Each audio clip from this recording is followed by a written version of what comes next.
فوج ڈائریکٹلی ان کو بل دے رہی ہے کہ جی 1 مہینے کا اتنا خرچہ ہوا آپ دیں. یہ کون سی جمہوریت ہے؟ یہ تو ایک کلائنٹ اسٹیٹ بن گئی ہے. یہ نیو کلونیلزم ہے. یہ پپٹس کو بٹھا کے ملک کو غلام بنا دیا. اور یہ میر صادق وہ تھے جنہوں نے اپنے مفادات کے لیے اپنی قوموں کو غلام بنایا. اور یہ کیا ہو رہا ہے آج پاکستان میں؟ کیا ہے مجھے بتائیں کہ یہ جو آج ہم 34,000 لوگ مروا چکے ہیں، یہ پاکستانی کی جنگ تھی جو ہم نے لوگ مروائے ہیں؟ یہ جو ہمارے بیچارے فوجی آج شہید ہوئے ہیں یا اس سے پہلے 90 فوجی ادھر شہید ہوئے ہیں، یہ کس کی جنگ لڑ رہے ہیں؟ اور یہ اس کا اینڈ کیا ہے؟ یہ کیا کریں گے تو ہم جنگ جیتیں گے؟ کیونکہ ہم یہی نہیں، میں چیلنج کرتا ہوں کہ پریزیڈنٹ اور پرائم منسٹر مجھے یہ بتا دیں کہ پاکستان کیا کرے گا جنگ جیتنے کے لیے. ان دونوں کو نہیں پتا ہوگا کیونکہ جو ادھر سے حکم آئے گا وہ یہ کریں گے. اچھا امریکہ آج بات کر میں ایک پوائنٹ، صرف ایک پوائنٹ. آج امریکہ ڈائریکٹ ٹاکس کر رہا ہے طالبان سے اور انکنڈیشنل ٹاکس کر رہا ہے. تو مجھے یہ بتائیں کہ یہ پتلے کیا ہے کہ ہمارے فوجی، ہمارے لوگ مر رہے ہیں، ہمارے لوگ شہید ہو رہے ہیں، ان کو کوئی فکر نہیں ہے کہ ہم بھی کوئی پولیٹیکل نیگوسیشن کریں. یہ اپنے قلعوں میں بند ہیں، فوج کے ہاتھ میں انہوں نے جنگ پکڑا دی ہے، اپنا فوجی مارا شہری، اور ڈائریکٹلی ایکسپوز کر دیا فوج کو ڈائریکٹلی امریکن سے. جو کہ ہماری آج ISI پہ جو ٹیکس آ رہے ہیں اس کو ٹیررسٹ آرگنائزیشن ڈکلیئر کریں. ISI کو ٹیررسٹ آرگنائزیشن، ان کے اندر کیبلز یہ بھی کہہ رہی ہیں کہ اس کو ڈکلیئر کرنے کا سوچ رہے ہیں. تو مجھے یہ بتائیں کہ یہ کون سی گورنمنٹ ہے؟ کبھی ایسی نااہل اور کرپٹ گورنمنٹ آپ نے دیکھی ہے؟ چلیں، میر جعفر میر صادق کے زمرے میں تو بقول آپ کے ہمارے سیکیورٹی آفیشلز، ہمارے وہ بھی آ گئے، عسکری قیادت بھی آ گئی، سیاسی قیادت بھی آ گئی. فرما دیجیے گا 1996 سے تو آپ بھی کہہ رہے ہیں خان صاحب کہ نہ پیپلز پارٹی معاملات کو سدھار سک رہی ہے، نہ مسلم لیگ نون سدھار سک رہی ہے. پھر ہم نے دیکھا مشرف کا پورا دور آیا، محبتیں بھی ہوئیں، دل بھی ٹوٹے. آج آپ کہہ رہے ہیں کہ یہ حکومت بھی نہیں چلا سک رہی. I mean, the fact of the matter is کہ reality can only be, theory can only be defined by time eventually. فرما دیجیے گا کہ اگر آپ وزیر اعظم ہوتے تو کیا آپ امریکہ کو پاکستان سے نکال دیتے؟ میں اگر وزیر اعظم ہوتا سب سے پہلے تو میں کبھی امریکہ کی جنگ میں نہ جاتا. میں پاکستان کو نیوٹرل رکھتا. Given the circumstances. ہم نیوٹرل رہتے. ہم امریکہ کی مدد کرتے کہ ٹھیک ہے دہشت گردی آپ کے خلاف ہوئی ہے، ہم آپ کو ساری مدد کریں گے دہشت گردوں کے خلاف، لیکن آپ کی جنگ میں نہیں ہم انٹر کریں گے. یہ کیونکہ کوئی پاکستانی ملوث نہیں تھا 9/11 میں، القاعدہ افغانستان میں بیس تھی، یہاں کوئی ملیٹنٹ طالبان نہیں تھے. ہم کیسے اس جنگ میں پھنس گئے؟ نہیں، وہ تو ایک اور ہی بحث چل جائے گی خان صاحب. given the present reality، زمینی حقائق کو مد نظر رکھتے ہوئے اگر آپ ہوتے تو اگر حکومت آپ تبدیل کر لیتے ہیں اسی ایک ٹیلی فون کال کے ذریعے کیا امریکہ نکل جائے گا پاکستان سے؟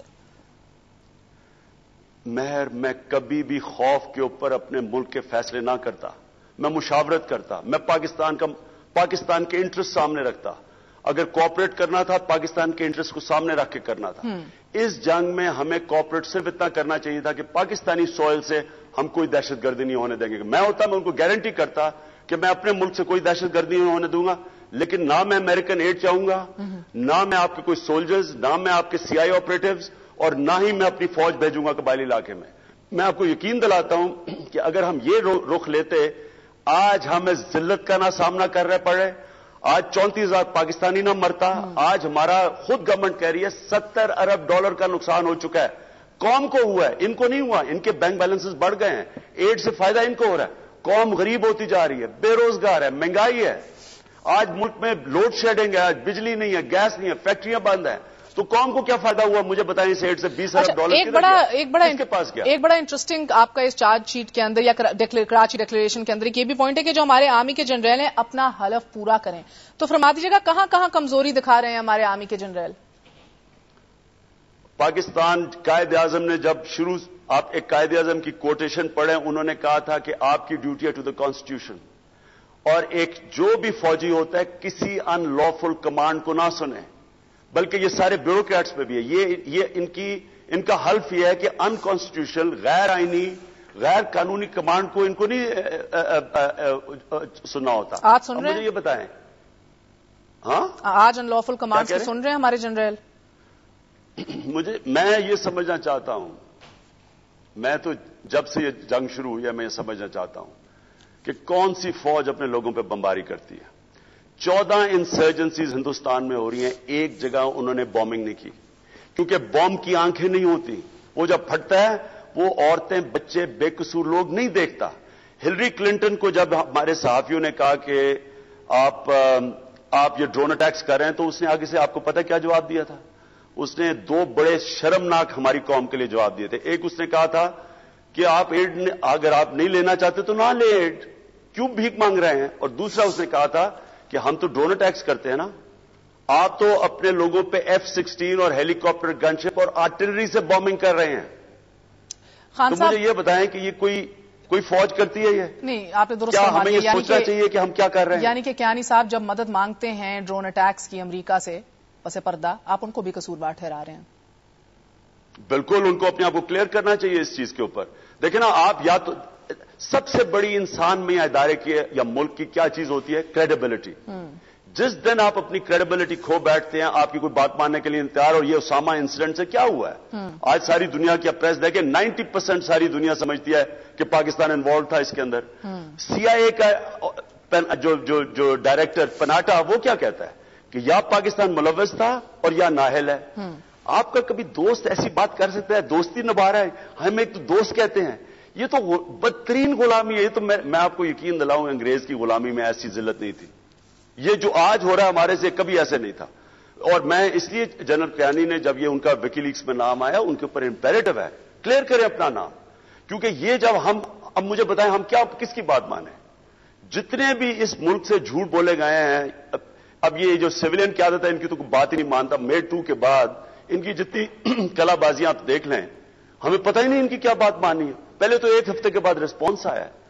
اس لیے ہم نے ڈیمانڈ کیا ہے کہ اس گورنمنٹ کو ریزائن کرنا چاہیے جو پارلیمنٹ کی ریزولوشن کو امپلیمنٹ نہ کروا سکے، جو 55,000 روپیہ 1 منٹ کا اس غریب قوم کے ٹیکس کے پیسہ کا ہمارا خرچ کروا رہی ہے.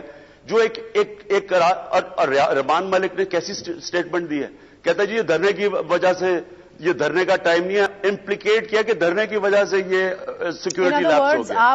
آپ یہ ڈیمانڈ کر رہے ہیں کہ پارلیمنٹ کی قرارداد کو امپلیمنٹ کیا جائے، اس پہ عمل درآمد کرایا جائے.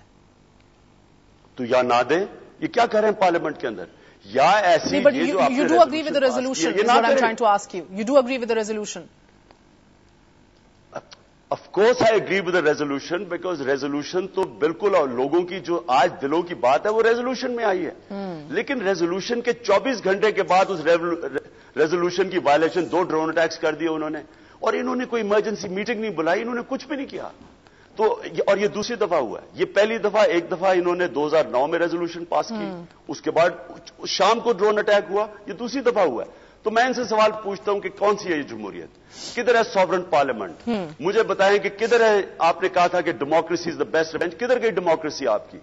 کیا آپ نے یہ اچھا ان کے لوگ سٹیٹمنٹ کیسی دیکھ رہے ہیں اتنی بے شرموں والی کہ جی اگر ہم ڈرون کو شوٹ ڈاؤن کر دیں گے امریکہ سے جنگ ہو جائے گی. اچھا خان صاحب، ایک اور اہم بات سمجھا دیجئے کہ اس وقت حکومت پر دباؤ ڈال رہے ہیں میاں محمد نواز شریف، اور ان کے جو مطالبات ہیں آپ کے بھی مطالبات وہی ہیں. آپ نے جب دھرنا دیا پشاور میں، جاوید ہاشمی صاحب بھی آپ کے ساتھ موجود تھے.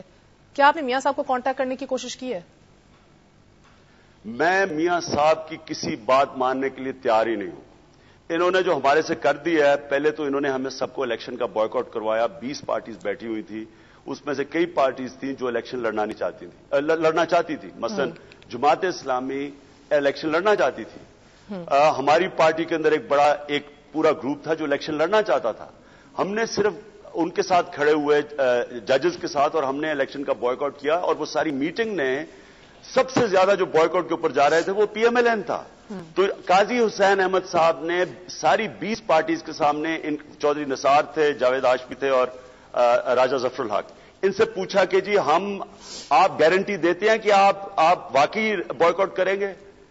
انہوں نے کہا ہم نے نواز شریف سے بات کی، وہ کہتا ہے وہ بائیکاٹ کر دو. انہوں نے کہا کہ اگر نواز شریف پیچھے ہٹ گیا تو آپ گارنٹی دیتے ہیں؟ آپ کیا گارنٹی دیں گے؟ قاضی صاحب نے پوچھا.